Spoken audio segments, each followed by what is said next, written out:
Got a GMC from 2007 or later and need a new key? You might be able to program it yourself. This video covers transponder chip pairing for models like Yukon, Sierra, and Suburban. DIY is possible, but success isn't guaranteed.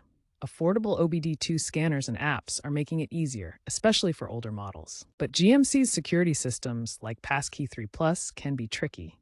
Newer vehicles and lost keys may still need a professional. DIY programming pairs the key's transponder chip to your GMC's immobilizer, preventing theft. Here's the core process. Get a compatible blank key and an OBD2 scanner. Enter programming mode, typically by cycling the ignition. Follow vehicle-specific steps, like inserting the key and waiting. Verify the key starts the engine. Remember, post-2014 models can be finicky and may require a virgin key. Mismatched programming can cause issues or security vulnerabilities. Digital keys are rising, but for older models, DIY can save money if you proceed carefully.